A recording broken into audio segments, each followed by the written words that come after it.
BBC, how do we increase our belief that if it's even possible to make millions? Nobody in my Mm. family or around me has ever done it besides you, my G.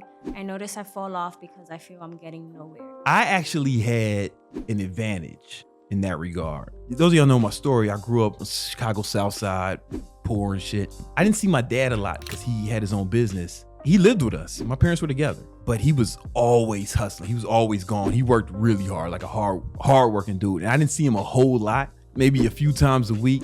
It would be like an event when dad came home because he was always flying around trying to get this business off the ground.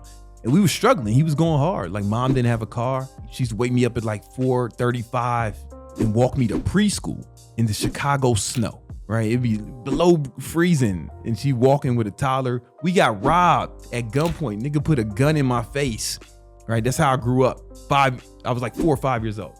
Fast forward, I get sent to military school. That's when his business finally started taking off, right? It took him a long time. The internet didn't exist back then. Like legit didn't exist. So it took him longer, to really make it happen.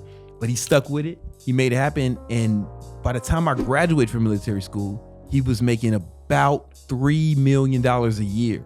And it didn't start picking off till I was gone. So I didn't really experience it. Adjusted for inflation, that's about $8 million a year, right? He was fucking rich by the time I graduated from high school. Then I go off to college, Howard University. By the time I'm out, he fucked all the money up.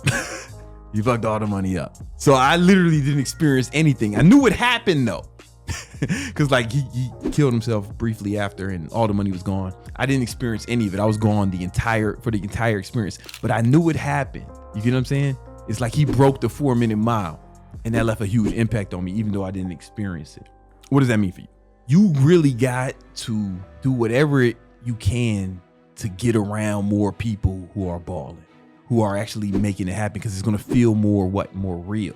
Because even though I saw him do it, that probably helped me believe that I can go for it. But it wasn't really until I met Elliots, who was my mentor, and he was the first dude I seen in fitness become like a millionaire, just online training, right, and YouTube. And I was like, holy shit, it's real. And Elliot gave me a lot of game. I ain't gonna lie. Elliot gave me a lot of game, and I'm forever indebted.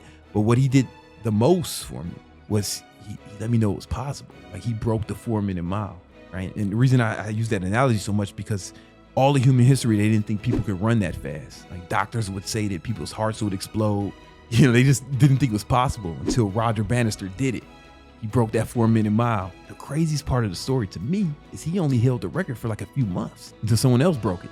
And then hundreds of people broke it that year. But it wasn't like a huge leap in evolution.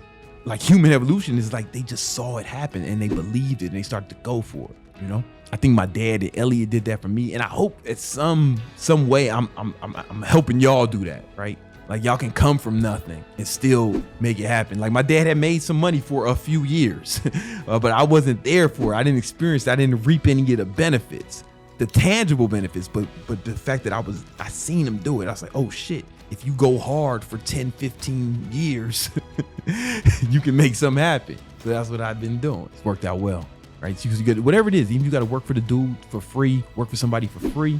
I mean, I'd advise against that, right? But if you got to, do what you got to do, right? You need not only you need experience, you need to be around it because it's gonna feel more real. Even when I first moved to New York, I moved to a neighborhood in Queens called Forest Hills, and I think like Donald Trump is from over there, and I couldn't really afford it. I had like a shitty place over there, but over the train tracks, over the Long Island Railroad, there was like mansions, a place called Forest Hills Gardens, and I would walk through there or drive my bike through there, and I wanted to be immersed in it. I wanted to see it every day. I wanted to feel that successful energy. I don't want to believe, I'm not trying to tell you it's like some law of attraction, magic shit. I'm not trying to tell you I'm an X-Man. But what I am trying to tell you is that if you don't believe it's possible, if you don't see it, it's going to be very difficult to believe it. And if you don't believe that it's possible, you're not really going to go after it.